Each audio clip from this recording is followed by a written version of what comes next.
ভিতরে যেন কাউকে না যেতে দেওয়া হয়। আর এদিকে স্বয়ং রাধারানী এসে হাজির। এবার আমি কি করবো? আমি কানের কথাই শুনি। বলছে, রাধে তুই কিছুক্ষণ অপেক্ষা কর, তোর পরাণ বধূ এখনই চলে আসবে।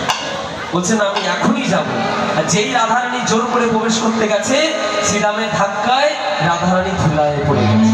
রাধারানী যেই পড়ে গেছে, রাধারানী বদন্ত হয়ে রেগে গিয়ে শ্রীরাম দাদাকে অভিশাপ দিলে, শ্রীরাম দাদা তুমি আমার সাথে দৈত্যের মতো ব্যবহার করলে, আমি তোমাকে অভিশাপ দিলাম, তুমি দৈত্য কুলে জন্মগ্রহণ করবে, আর তোমার নাম হবে শঙ্খচূড় দৈত্য। নাম শুনেছেন তো? এই তুলসী গাছ আছে না বৃন্দা দেবী, বৃন্দা দেবীর স্বামীর নাম হলো শঙ্খচূড় দৈত্য। আর শ্রীরাম বলছে, রাধে তুই তো কিছুক্ষণ অপেক্ষা করতে পারলি না, তো আমিও তোকে অভিশাপ দিলাম, যে পরাণ বধূর জন্য তুই ক্ষণিকের সময় অপেক্ষা করতে পারলি না, সেই পরাণ বধূ তোর থেকে 100 বর্ষ দূর হয়ে যাবে। হয়েছিল তো যখন ভগবান কৃষ্ণ মথুরার কংস মহারাজকে বধ করে যখন দ্বারকায় গিয়ে রাজা হলে, আসতে দ্বারকায় গিয়ে রাজা হলে, তখন কিন্তু 100 বর্ষ ঘরে ফিরে এলাম। যারা যারা ভগবান শ্রীকৃষ্ণের প্রভাস যোগ্য লীলা শুনেছেন তারা জানেন ভগবান শ্রীকৃষ্ণের প্রভাস যোগ্য লীলা। আজকে এবার রাধারানী যেই জোর করে ঢুকেছে বিরজার কুঞ্জে, দেখছে কি জল, আর জলের উপরে একটা সাপ পাইছে। রাধারানী বুঝতে পেরেছে জলটাকে আর সাপটাকে।